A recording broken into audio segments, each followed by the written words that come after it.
नमस्कार दोस्तों, स्वागत है आप सभी का एनिमल टिश्यू की सेकंड क्लास में। तो चलिए आज पढ़ते हैं एपिथेलियम टिश्यू के बारे में डिटेल से। ये रैपिड रिवीजन क्लास है, ठीक है। तो देखिए, हमने देखा था tissue, animal tissue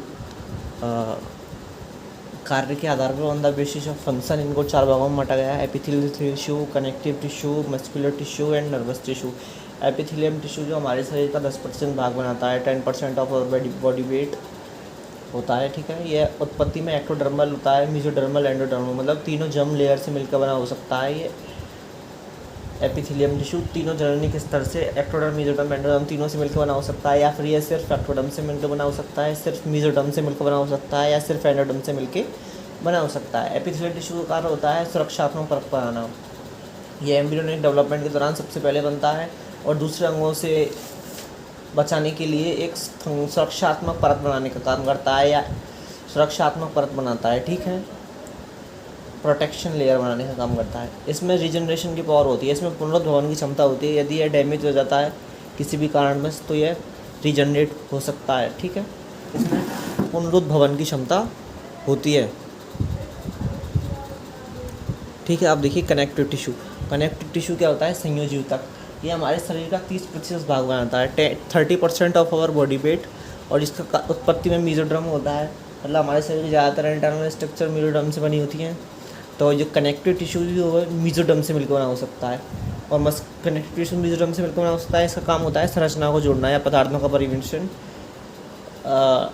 transportation of minerals या ट्रांसपोर्टेशन ऑफ न्यूट्रिशन, ठीक है, पदार्थों का परिवहन। Muscular tissue. मस्कुलर टिश्यू क्या होता है? It is 50% in weight. ये हमारे शरीर में सबसे अधिक वजन या भार बनाता है, 50% भार होता है शरीर का। इसकी उत्पत्ति मेसोडर्म में होती है। इसका कार्य होता है गतिशीलता व संकुचनशीलता प्रदान करता है, मूवेबिलिटी एंड कॉन्ट्रैक्टिबिलिटी, ठीक है।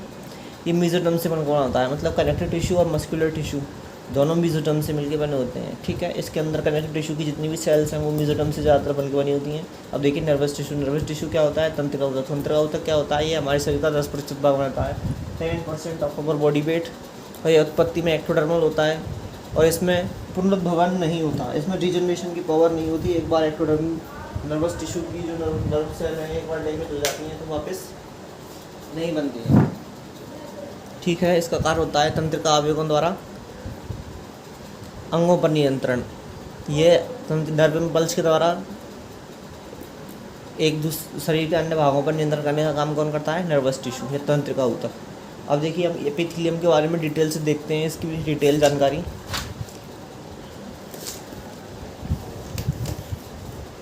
तो देखिए एपिथेलियम टिश्यू। एपिथेलियम शब्द रियूस के द्वारा दिया गया है। किसके द्वारा दिया गया है? रियूस के द्वारा। और ये एम्ब्रियोनिक डेवलपमेंट के दौरान सबसे पहले बनने वाला ऊतक होता है एपिथेलियम। ये बन जाता है किसी भी ऑर्गन के ऊपर तो उसको अन्य डैमेज से ये उसका प्रोटेक्टिव लेयर बनाता है और उसको सुरक्षात्मक परत बनाता है, और अन्य डैमेज होने से बचाता है उसको, ठीक है। एपी प्लस थीलियो, दो शब्दों से मिलकर होता है। एपी का मतलब होता है अपॉन, और थीलियो का मतलब होता है टू ग्रो। मतलब ऐसा ऊतक जो दूसरे ऊतकों पर वृद्धि करता है उसको क्या बोलते हैं हम? एपिथेलियम। या अन्य ऊतकों पर क्यों वृद्धि करता है? क्योंकि इसकी सेल फिक्स लेयर के रूप में होती हैं, निश्चित परत के रूप में होती हैं, जिसमें आर्टरीज, वेन और कैपिलरी पेनिट्रेट नहीं कर पाती हैं। तो इसमें ब्लड की सप्लाई नहीं होती है। ब्लड की सप्लाई नहीं होती है तो यह पोषक के लिए दूसरे ऊतकों पर निर्भर होता है, और एक किस ऊतक पर निर्भर होता है? कनेक्टिव टिश्यू के ऊपर निर्भर होता है, ठीक है। तो देखिए एपिथेलियम है, इसके नीचे बेसमेंट मेम्ब्रेन है, और हाँ, बेसमेंट मेम्ब्रेन का पाया जाना एपिथेलियम का विशिष्ट लक्षण होता है। मतलब एपिथेलियम नीचे इसको बेसमेंट मेम्ब्रेन मिलेगी। ये बेसमेंट मेम्ब्रेन नॉन लिविंग व एसेलुलर होती है, निर्जीव व कोशिकीय होती है, ठीक है। तो इसमें आर्टरीज, वेन, कैपिलरी नहीं पहुंच पाती, खुद का ब्लड सप्लाई नहीं होता है, तो कनेक्टिव टिश्यू से अपनी न्यूट्रिशन के लिए निर्भर रहता है। ये अपनी न्यूट्रिशन पर किसके लिए निर्भर होता है? कनेक्टिव टिश्यू से। देखिए कनेक्टिव टिश्यू से न्यूट्रिशन इसके अंदर जाता है, ठीक है। अब देखिए एपिथेलियम शब्द रियूस के द्वारा दिया गया है।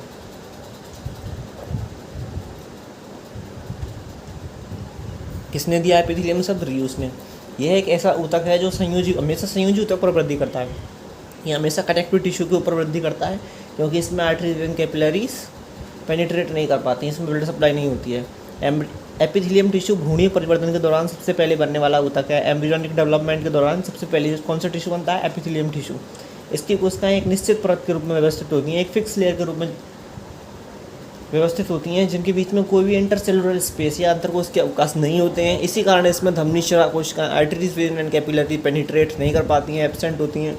इसमें खुद की ब्लड सप्लाई नहीं होती है, ठीक है।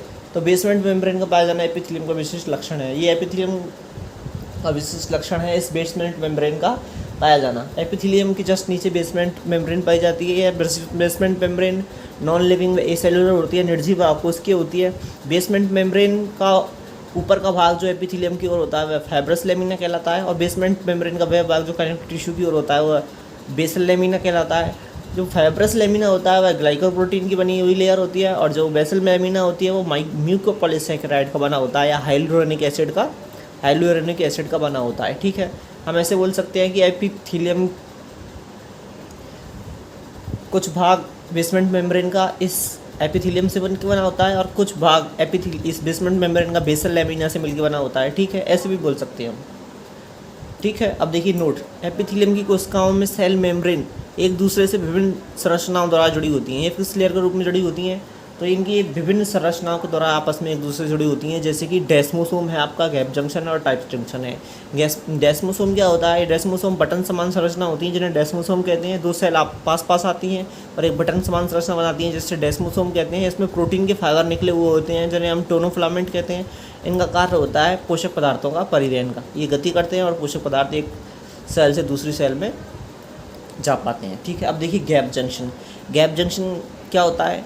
ये लूजली अटैचमेंट होते हैं वो किसके द्वारा आपस में जुड़े होते हैं? गैप जंक्शन में। इसकी कोशिकाएं थोड़े बहुत गैप में व्यवस्थित होती हैं। ये ज़्यादातर हमारे लूजली अटैचमेंट पार्ट में मिलता है, जैसे कि टिप ऑफ नोज़, नाक की टिप पे और कान की पिन्ना पे, मतलब जहाँ पे सेल्स लूजली अटैच होती हैं वहाँ पे ये मिलता है, ठीक है। अब देखिए टाइट जंक्शन आपको कहाँ मिलेगा? जहाँ पे कोशिकाएं टाइटली अटैच होती हैं, जैसे बोन में, ठीक है। इसकी कोशिकाएं आपस में एक दूसरे से बहुत टाइट जुड़ जाती हैं। यहाँ पे लूज जुड़ जाती हैं, और यहाँ पे डेस्मोसोम या बटन समान संरचना बनाती हैं, ठीक है। इसमें से फिलामेंट निकले होते हैं जिन्हें हम टोनोफिलामेंट कहते हैं। ये टाइट जंक्शन है, ये हमेशा पूछा जाता है, इसको याद रखना, ठीक है। अब आगे देखते हैं। देखिए एपिथेलियम टिश्यू के प्रकार देखते हैं हम। एपिथेलियम टिश्यू, ठीक है, दो प्रकार का होता है, एक सिंपल और एक होता है कंपाउंड। सिंपल क्या होता है? मतलब जिसमें एक ही प्रकार की कोशिकाएं होती हैं और एक ही परत के रूप में होती हैं, मतलब एक ही टाइप की सेल्स होती हैं और एक ही लेयर के रूप में होती हैं, तो उसको बोलते हैं हम सिंपल एपिथेलियम। सिंपल एपिथेलियम को सेल की शेप के आधार पर हम चार भागों में बांटते हैं। किस आधार पर? शेप के आधार पर। सिंपल एपिथेलियम क्या होगा? जिसमें मतलब एक ही प्रकार की सेल्स होंगी और एक ही लेयर होगी, एक ही लेयर में एक ही प्रकार की सेल्स होती हैं, उसको हम सिंपल एपिथेलियम बोलते हैं। जैसे यह है शेप के आधार पर, इसकी बाहरी कोशिकाएं कैसी हैं उसकी शेप के आधार पर चार प्रकार का होता है। Simple squamous epithelium, simple cuboidal epithelium, simple columnar epithelium और स्यूडोस्ट्रेटिफाइड एपिथेलियम। सिंपल स्क्वेमस मतलब इसकी कोशिकाएं शल के समान चपटी होती हैं, इसलिए इसको हम सिंपल स्क्वेमस एपिथेलियम कहते हैं, ठीक है। अब देखिए सिंपल क्यूबोइडल, इसकी कोशिकाएं लंबाई चौड़ाई में बराबर होती हैं, घनाकार होती हैं, इसको हम सिंपल क्यूबोइडल बोलते हैं, एक ही लेयर होती है। सिंपल कॉलमनर, इसकी कोशिकाएं पिलर लाइक या स्तंभाकार होती हैं, इसलिए इसे हम सिंपल क्यूबोइडल एपिथेलियम कहते हैं। स्यूडोस्ट्रेटिफाइड एपिथेलियम मतलब आभासी स्तरित उपकला ऊतक। आभासी स्तरित उपकला ऊतक का मतलब है इसमें सेल्स एक हुई होती है, दो सेल्स दिखाई देती हैं हमें, ठीक है, लेकिन ये एक ही बेसमेंट मेम्ब्रेन पे होने के कारण इसको हम बोलते हैं स्यूडोस्ट्रेटिफाइड यानी आभासी स्तरित। ये हमें दो लगती हैं लेकिन होती एक है, इसमें एक लॉन्ग शेल होती है और एक शॉर्ट शेल होती है, वे दोनों एक ही बेसमेंट मेम्ब्रेन पे उपस्थित होती हैं, ठीक है। अब देखिए कंपाउंड एपिथेलियम में संयुक्त उपकला ऊतक, इसमें क्या होता है? एक से ज़्यादा परत होती हैं, सेल्स की जो परत होती हैं वह एक से ज़्यादा लेयर के रूप में होता है, ठीक है। और ये प्रसारण के आधार पर दो प्रकार का होता है, एक होता है ट्रांजिशनल एपिथेलियम और होता है स्ट्रेटिफाइड एपिथेलियम। ट्रांजिशनल एपिथेलियम मतलब इसमें प्रसारण होता है, ये स्ट्रेचेबल होता है, इसमें संकोचनशीलता पाई जाती है, ठीक है। संक्रमण उपकला ऊतक ट्रांजिशनल एपिथेलियम, इसमें प्रसारण होता है, स्ट्रेचेबल होता है। हमारा जो मूत्र मार्ग होता है, जो यूरेटर होता है, यूरिनरी ट्रैक्ट होता है, ठीक है, जो पूरा जो हमारा जो यूरिनरी सिस्टम है वो किससे मिलकर बना होता है? इस ट्रांजिशनल एपिथेलियम के कारण। ट्रांजिशनल एपिथेलियम के कारण इसे वहाँ पे यूरोथेलियम भी बोलते हैं। जो हमारा उत्सर्जन तंत्र है वहाँ पे हम इसको क्या बोलते हैं, हम यूरोथीलियम। इस ट्रांजिशनल एपिथेलियम को यूरोथीलियम कहते हैं क्योंकि हमारा पूरा मूत्र मार्ग इस से ट्रांजिशनल एपिथेलियम से मिलकर बना होता है, इसलिए इसे यूरोथीलियम कहते हैं। ठीक है, अब देखिए स्ट्रैटिफाइड। स्ट्रैटिफाइड मतलब स्तरित, मतलब लेयर के रूप में होती है, बहुत सारी लेयर होती हैं इसमें सेल्स की। अब इसमें भी प्रसारण की क्षमता होती है नहीं, इस आधार पर इसे हम 3 भागों में बांटते हैं। स्ट्रैटिफाइड स्क्वामस मतलब ये स्तरित है और इसकी ऊपर की जो सेल है वो सल के समान, मतलब स्ट्रैटिफाइड मतलब स्तरित है, और स्क्वामस सल के समान चपटी हैं। कोशिकाएं अनेक परतों के रूप में हैं और कैसी हैं, वो सल के समान चपटी हैं। Stratified squamous epithelium. अब और दूसरा है स्ट्रैटिफाइड क्यूबॉइडल एपिथेलियम, स्तरित घनाकार उपकला ऊतक, मतलब बहुत सारी लेयर हैं सेल्स की, वो कैसी हैं, घनाकार हैं। अब होता है स्यूडो स्ट्रैटिफाइड कॉलमनर एपिथेलियम, मतलब स्तरित स्तंभाकार उपकला ऊतक, मतलब बहुत सारी सेल्स की लेयर हैं वो स्तंभाकार हैं, कॉलमनर शेप में, इसलिए इसको बोलते हैं हम स्ट्रैटिफाइड कॉलमनर एपिथेलियम। हमने देखा है यहाँ पे एपिथेलियम 2 प्रकार का होता है, एक सिंपल एपिथेलियम, एक कंपाउंड एपिथेलियम। सिंपल एपिथेलियम 4 प्रकार का होता है, simple squamous, simple cuboidal, simple columnar और स्यूडो स्ट्रैटिफाइड एपिथेलियम। और कंपाउंड एपिथेलियम 2 प्रकार का होता है प्रसारण के आधार पर, ट्रांजिशनल एपिथेलियम और स्ट्रैटिफाइड।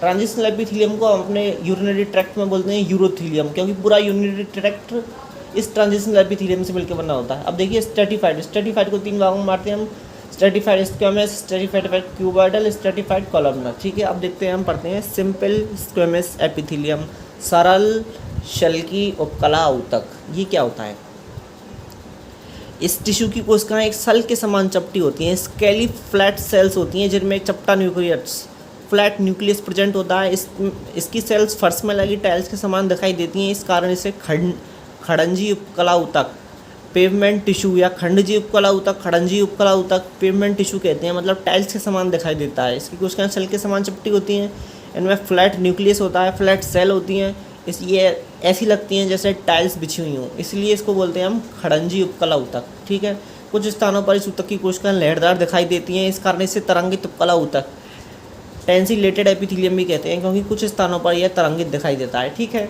ये होता है आपका सिंपल स्क्वैमस एपिथेलियम। इसके एग्जाम्पल कहाँ मिलता है ये आपको,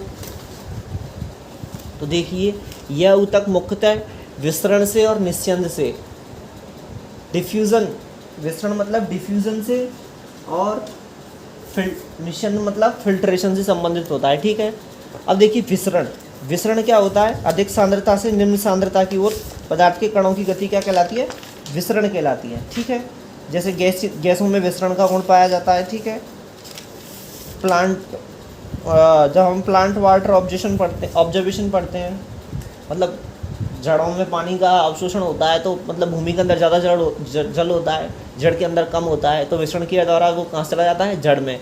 अब जड़ में ज़्यादा हो गया, तने में कम है, तो विसरण की क्रिया द्वारा वो कहाँ चला जाता है, जड़ों से तने में। अब तने में ज़्यादा है, पत्तियों में कम है, तो वो विसरण की क्रिया द्वारा कहाँ चला जाता है, पत्तियों में। मतलब विसरण की क्रिया हमेशा चलती रहती है। पानी उच्च तल से निम्न तल की ओर का गमन करता है, गैसियस गैस हाई प्रेशर से लो प्रेशर की ओर जाती हैं। प्लांट में मिनरल्स का ट्रांसपोर्टेशन भी विसरण के कारण होता है। ठीक है, और विसरण एक पैसिव प्रोसेस है, निष्क्रिय प्रोसेस है, जिसमें कोई भी एटीपी खर्च नहीं होती है, और ये जब तक चलता है जब तक पदार्थ के अणु बराबर नहीं हो जाते या साम्यावस्था में नहीं आ जाते। ठीक है, तो जो सिंपल स्क्वैमस एपिथेलियम है किससे संबंधित है, विसरण से और निस्यंद से। अल्ट्राफिल्ट्रेशन क्या होता है, जो हमारी किडनी होती हैं, किडनी में नेफ्रॉन होते हैं, नेफ्रॉन बोमेन संपुट से, इस बोमेन संपुट से मिलकर बने होते हैं। ठीक है, बोमेन संपुट के अंदर ब्लड कैपिलरीज का नेटवर्क पाया जाता है, जिसे ग्लोमेरुलस कहते हैं। इस ग्लोमेरुलस में क्या होता है, अल्ट्राफिल्ट्रेशन। ठीक है, मतलब छनने की क्रिया होती है। ठीक है, तो सिंपल स्क्वैमस एपिथेलियम आपको कहाँ मिलेगा, बोमेन्स कैप्सूल में या बोमेन संपुट में। इसमें बोमेन संपुट में ये पाया जाता है, ये सेल्स पाई जाती हैं, इनको यहाँ पे बोलते हैं हम पोडोसाइट सेल या एयर साइट। क्या बोलते हैं, बोमेन कैप्सूल में इन सिंपल स्क्वैमस एपिथेलियम को पोडोसाइट सेल्स। ठीक है, लंग्स की एल्वेलाई में सिंपल स्क्वैमस एपिथेलियम कहाँ मिल रहा है, बोमेन्स कैप्सूल में, लंग्स की एल्वेलाई, लंग्स की कूपिकाओं में, और लंग्स की कूपिकाओं में इसको क्या बोलते हैं हम, न्यूमेटोसाइट सेल। क्या बोलते हैं हम, न्यूमेटोसाइट। ठीक है, और कहाँ पे मिल रहा है, मीजोथीलियम में। मीजोथीलियम मतलब देह गुहा का आवरण, हमारी जो सीलम का आवरण होता है वो किससे मिलकर बना होता है, मीजोथीलियम से। मैंने आपको बताया था मीजोथीलियम किससे बन रहा है? मीजोडर्म से। हमारी शरीर की ज़्यादातर स्ट्रक्चर किससे बनी होती है? मीजोडर्म से। और जो एंडोथीलियम जो होता है, ठीक है, एंडोथीलियम क्या होता है? ये सिंपल स्क्वैमस एपिथेलियम कहाँ मिलता है? एंडोथीलियम। एंडोथीलियम क्या होता है? जो ब्लड वेसल्स की सबसे आंतरिक परत होती है और लिम्फेटिक वेसल्स की सबसे जो आंतरिक परत होती है, उनको हम संयुक्त रूप से क्या बोलते हैं? एंडोथीलियम, क्योंकि उनमें क्या पाया जाता है? सिंपल स्क्वैमस एपिथेलियम मिलता है, इसलिए हम उसको क्या बोलते हैं? एंडोथीलियम। ब्लड वेसल्स की आंतरिक परत और लसिका वाहिनियों की सबसे आंतरिक परत। लसिका वाहिनी क्या होती है? लसिका क्या होता है कि हमारे शरीर में के ब्लड में से WBC और प्लेटलेट्स, RBC और प्लेटलेट्स को हटा दिया जाए तो बाकी बचा हुआ भाग लसिका कहलाता है, ठीक है। ब्लड में से RBC और प्लेटलेट्स को हटाने पर बाकी बचा भाग लसिका कहलाता है, ठीक है। अब देखो, इस एंडोथीलियम को जानने के लिए हम अपनी ब्लड वेसल को ऐसे काट देते हैं तो देखते हैं हम इसमें 3 लेयर मिलती हैं। सबसे बाहर की layer tunica externa, middle layer tunica media और सबसे आंतरिक लेयर ट्यूनिका इंटरना, ठीक है। तो ट्यूनिका एक्सटर्ना होती है, इसमें अधिक कोलेजन फाइबर होते हैं जिसके कारण ये हार्ड होती है, ठीक है। और ट्यूनिका मीडिया, इसमें अरेखित पेशी,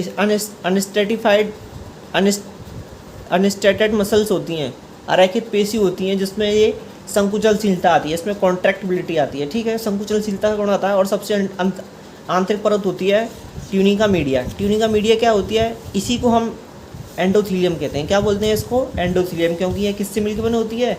सिंपल स्क्वैमस एपिथेलियम से मिलकर बनी होती है। लसिका वाहिनी की आंतरिक परत और ब्लड वेसल्स की आंतरिक परत, दोनों को संयुक्त रूप से कहते हैं हम एंडोथीलियम, ठीक है। अब देखिए, कैपिलरीज में केवल एक ही परत ट्यूनिका इंटरना पाई जाती है। ये आपको कहाँ मिल रही है? ब्लड वेसल्स में। और लिम्फेटिक वेसल्स की सबसे आंतरिक परत ट्यूनिका इंटरना को एंडोथीलियम कहते हैं, जिसमें सिंपल स्क्वैमस एपिथेलियम कहा जाता है। लेकिन यह ट्यूनिका इंटरना जो ब्लड कैपिलरीज होती हैं, केशिका होती हैं, वे आर्टरीज और वेन को कनेक्ट करने का काम करती हैं। इनके अंदर एक्सटर्ना और मीडिया नहीं पाई जाती। कैपिलरीज में केवल एक ही परत ट्यूनिका इंटरना पाई जाती है, ठीक है। और कैपिलरीज धमनी और कोशिकाओं को आपस में जोड़ने का काम करती हैं, ठीक है। और देखिए, हृदय की आंतरिक परत में, हृदय की जो आंतरिक परत होती है एंडोथीलियम, एंडोथीलियम किस क्या पाया जाता है? Simple squamous epithelium. हृदय को 3 मेम्ब्रेन्स में मिलता है या 3 परतों में होता है, ठीक है। सबसे ऊपर की परत एपिकार्डियम, सबसे अंदर बीच की परत मायोकार्डियम और सबसे अंदर की परत एंडोकार्डियम। तो जो एंडोकार्डियम होता है वो किससे मिलकर होता है? सिंपल स्क्वैमस एपिथेलियम से, ठीक है। सरल सल्की उपकला ऊतक से मिलकर बना होता है, ठीक है। हमारे अंदर हार्ट एक ही पाया जाता है, वो 4 चैम्बर में होता है, ठीक है। और वो किस कैविटी के अंदर होता है? मीडियास्टाइनम कैविटी के अंदर होता है। 4 परतें मिल रही हैं, ठीक है। और हृदय 2 प्रकार का होता है, एक मायोजेनिक होता है, एक न्यूरोजेनिक होता है। मायोजेनिक होता है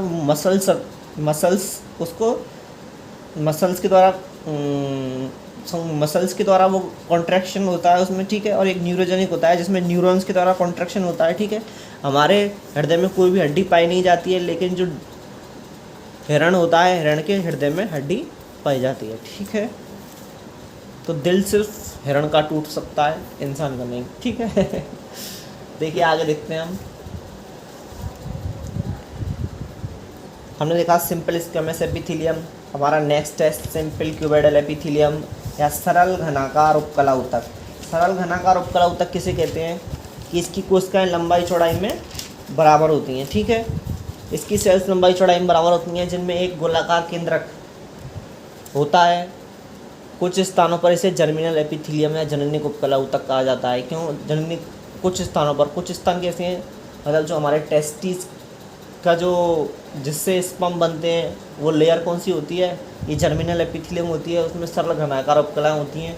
ओवम के अंदर भी जो हमारे गैमेट्स का फॉर्मेशन होता है वह सिंपल क्यूबोइडल एपिथेलियम की कोशिकाओं में डिवीजन के कारण होता है, ठीक है। इसलिए इसको हम वहाँ पे क्या बोलते हैं? जर्मिनल एपिथेलियम या जननिक उपकला ऊतक। यह ऊतक मुख्यतः अवशोषण, उत्सर्जन, स्रावण से संबंधित होता है। एब्जॉर्प्शन, एक्सक्रीशन एंड सीक्रेशन से संबंधित होता है, अवशोषण, उत्सर्जन और स्रावण से।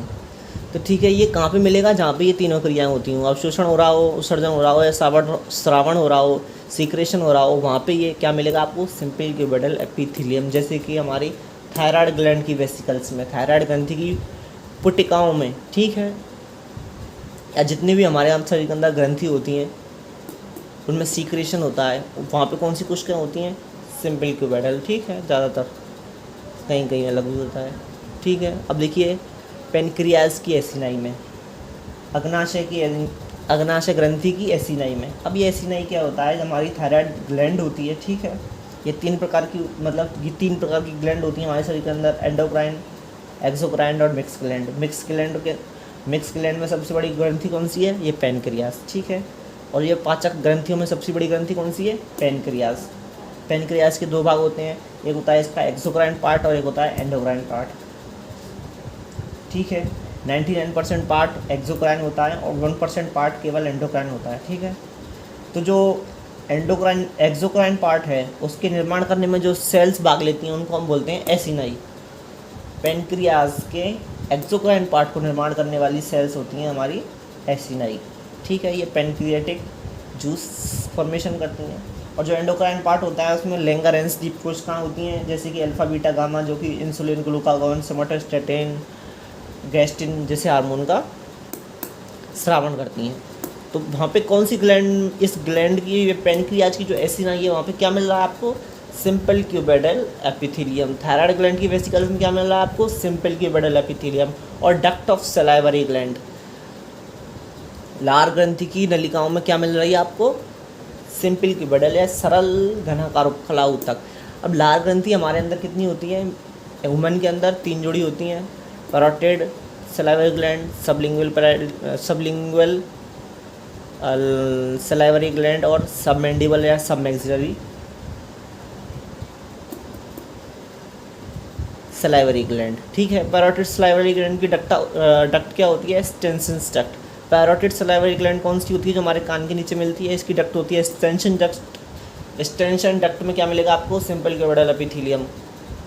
जीभ के नीचे होता है सबलिंगुअल सलाइवरी ग्लैंड, इसके अंदर जो डक्ट होती है वो होती है बार्थोलिन ग्लैंड, बार्थोलिन डक्ट, जो हमारी जीभ के नीचे खुलती है, इसमें होती है बार्थोलिन नलिका। बार्थोलिन नलिका के अंदर मिलता है आपको सरल घनाकार उपकला ऊतक, ठीक है। अब देखो सब मैक्सिलरी या सब मैंडिबलरी ग्लैंड होती है, इसकी डक्ट होती है वाटसन्स डक्ट, और जिसके अंदर क्या मिलता है आपको, सिंपल क्यूबेडल एपिथेलियम। ये कहाँ पे मिलेगा आपको, टेस्टिस और ओवरी में। इसको हम जर्मिनल एपिथेलियम कहते हैं, क्योंकि इसकी कोशिकाओं में विभाजन से आपका स्पर्म एंड ओवम फॉर्मेशन होता है, ठीक है। नेफ्रॉन की पीसीटी व डीपीसीटी में, नेफ्रॉन के समीपस्थ कुंडलित नलिका और दूरस्थ कुंडलित नलिका, जिनको संयुक्त रूप से मूत्र नलिका भी कहते हैं, वहाँ पे क्या मिलेगा आपको, ये सिंपल क्यूबेडल एपिथेलियम, ठीक है। पीसीटी जो होता है प्रॉक्सिमल कन्वोल्यूटेड ट्यूबुल, समीपस्थ कुंडलित नलिका होती है, वहाँ पे माइक्रोबलाई ज़्यादा मिलते हैं, जिसे हम ब्रेस्ट बॉर्डर एपिथेलियम भी कहते हैं, ठीक है। सरफेस एरिया को बढ़ाने का काम करते हैं माइक्रोबलाई, ठीक है। अब देखिए कुछ स्थानों पर इस ऊतक में माइक्रोबलाई प्रेजेंट होते हैं, इस कारण इसे ब्रेस्ट बॉर्डर कॉलमनर एपिथेलियम कहते हैं, जैसे कि समीपस्थ कुंडलित नलिका में, ठीक है। इसमें माइक्रोबलाई होते हैं जो सरफेस एब्जॉर्बेशन के लिए सरफेस एरिया बढ़ाने का काम करते हैं, ठीक है, जिस कारण इसे बोलते हैं हम ब्रेस्ट बॉर्डर कॉलमनर एपिथेलियम। अब देखिए कुछ स्थानों पर इस टिश्यू में सीलिया भी प्रेजेंट होते हैं, इस कारण इसे सीलिएटेड क्यूबेडल एपिथेलियम कहते हैं, जैसे कि नेफ्रॉन की संग्राहक नलिका में, कलेक्टिंग डक्ट में, ठीक है। सीलिया और माइक्रोबलाई में अंतर क्या होता है, सीलिया और माइक्रोबलाई होते हैं फिंगर लाइक प्रोजेक्शन, ठीक है, उंगली नुमा उबाड़ होते हैं, उनको बोलते हैं माइक्रोबलाई, ठीक है। और जो सीलिया होते हैं सिलेंड्रिकल शेप होते हैं, ठीक है। एक का काम एब्जॉर्प्शन का है और इनका सरफेस एरिया बढ़ाने का काम होता है, चालन का काम होता है। माइक्रोबलाई होते हैं वो चालन में काम आते हैं, और सीलिया होते हैं वो सरफेस एरिया को बढ़ाने का काम करते हैं और एब्जॉर्प्शन में काम आते हैं। अब देखिए हम सिंपल क्यूबेडल एपिथेलियम को देखते हैं, सरल स्तंभाकार उपकला ऊतक। सिंपल क्यूबेडल एपिथेलियम होता है, इसकी कोशिकाएं खंबे नुमा होती हैं, पिलर शेप्ड होती हैं, ठीक है, जिनमें दीर्घीकृत केंद्र पाया जाता है, एलोंगेटेड न्यूक्लियस पाया जा रहा है। इस ऊतक भी अवशोषण तथा श्रावण से संबंधित होता है, यह भी एब्जॉर्प्शन और सीक्रेशन से संबंधित होता है, जैसे कि लीवर में, गॉल ब्लैडर या पित्त की थैली में, ठीक है। वहाँ पे क्या मिलेगा आपको, सिंपल क्यूबिटल एपिथेलियम सरल स्तंभाकार उपकला ऊतक, यह भी श्रावण से और अवशोषण से संबंधित होता है। कुछ स्थानों पर इस ऊतक में माइक्रोबलाई प्रेजेंट होते हैं, जैसे गॉल ब्लैडर। पित्ताशय में क्या मिलते हैं आपको, माइक्रोबलाई, ठीक है। तब हम इसको वहाँ पे क्या बोलते हैं, ब्रस्ट बॉर्डर कॉलमनर एपिथेलियम भी बोलते हैं, ठीक है। अब कुछ इस स्थानों पर इस ऊतक में गॉबलेट सेल या चषक कोशिकाएं पाई जाती हैं जो श्लेष्मा का स्रावित करती हैं, इस कारण इसे ग्लैंडुलर कॉलमनर एपिथेलियम भी कहते हैं। कुछ स्थानों पर इस ऊतक में क्या मिलती है, गॉबलेट सेल, जो ग्लोबलेट सेल म्यूकस का स्रावण करती है, इस कारण इसे ग्लैंडुलर कॉलमनर एपिथेलियम, ग्रंथिल स्तंभाकार उपकला ऊतक भी कहते हैं, जैसे कि स्टोमक में, हमारे पेट में, कोलोन में, रेक्टम में, यूटेरस में, ठीक है। ये बट्स लार्ज इंटेस्टाइन के भाग हैं, ये कोलोन, रेक्टम, ठीक है, और स्टमक में मिल रहा है और यूटेरस में मिल रहा है। क्या मिल रहा है आपको, सिंपल क्यूबल कॉलमनर एपिथेलियम सरल स्तंभाकार उपकला ऊतक। देखिए पीनट ग्लैंड और ग्लोबलेट ग्लैंड हमारे शरीर में यूनिसेलुलर ग्लैंड होती हैं, इनको हम पीनट सेल और ग्लोबलेट सेल्स भी बोल सकते हैं। चषक कोशिकाएं और पीनट कोशिकाएं या पीनट ग्रंथि और चषक ग्रंथि हमारे शरीर में यूनिसेलुलर होती हैं, ठीक है। आपको पूछ सकता है unicellular gland in human organism, तो आपको ये आंसर देना है, ठीक है। कुछ स्थानों पर इस ऊतक में सीलिया भी प्रेजेंट होते हैं। क्या प्रेजेंट होते हैं इस ऊतक में, सीलिया, जैसे कि फैलोपियन ट्यूब में। कहाँ पे, फैलोपियन ट्यूब के अंदर।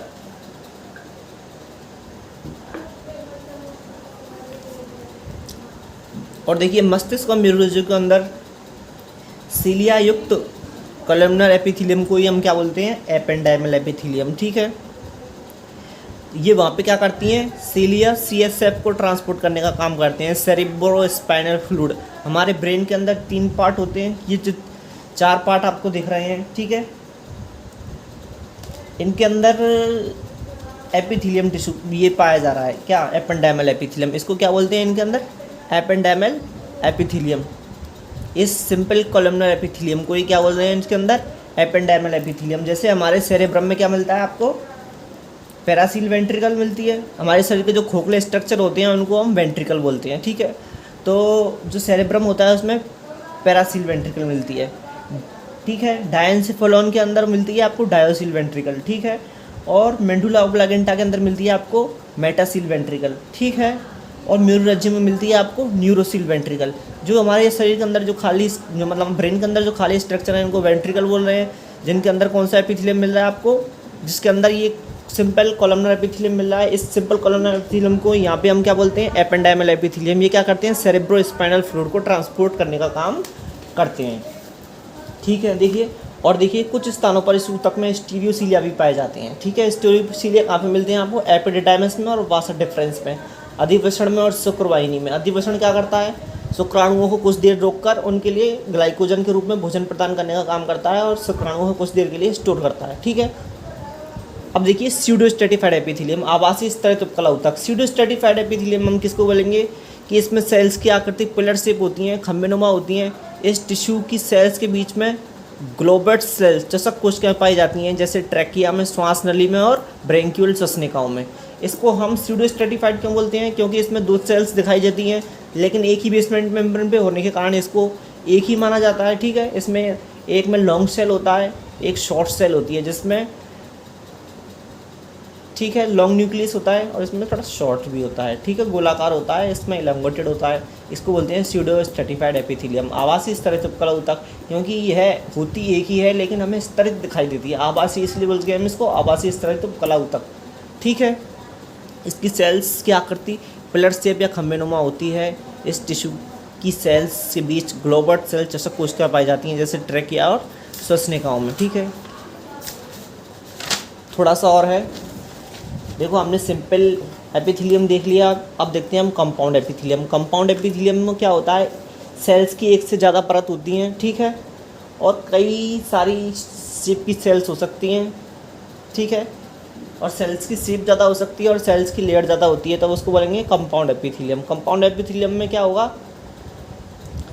एक से ज़्यादा सेल्स की लेयर मिलेंगी और प्रसारण के आधार पर इसे 2 भागों में बांटते हैं। एक तो होता है ट्रांजिशनल एपिथेलियम और एक होता है स्ट्रेटिफाइड, यानी स्तरित। ट्रांजिशनल एपिथेलियम मतलब जिसके अंदर स्ट्रेचेबिलिटी का गुण होता है, हमारे मूत्रनाल में होने के कारण इसको यूरोथेलियम कहते हैं, ठीक है, तो उसमें प्रसारण की क्षमता पाई जाती है। और एक होता है स्तरित। स्तरित मतलब कई लेयर के रूप में होता है, इसे नॉन स्ट्रेचेबल होता है, मतलब इसमें प्रसारण की क्षमता नहीं पाई जाती। अब देखिए इस ट्रांजिशनल एपिथेलियम को, ट्रांजिशनल एपिथेलियम या संक्रमण उपकला ऊतक, इसको अंतर्वर्ती उपकला ऊतक भी बोलते हैं, ठीक है। यह मल्टीलेयर्ड होता है, ठीक है। इस टिश्यू में प्रसारण की क्षमता होती है। यह ऐसा एपिथेलियम है जिसमें बेसमेंट मेम्ब्रेन नहीं पाई जाती, यही एकमात्र ऐसा एपिथेलियम है जिसमें बेसमेंट मेम्ब्रेन नहीं पाई जाती, ठीक है।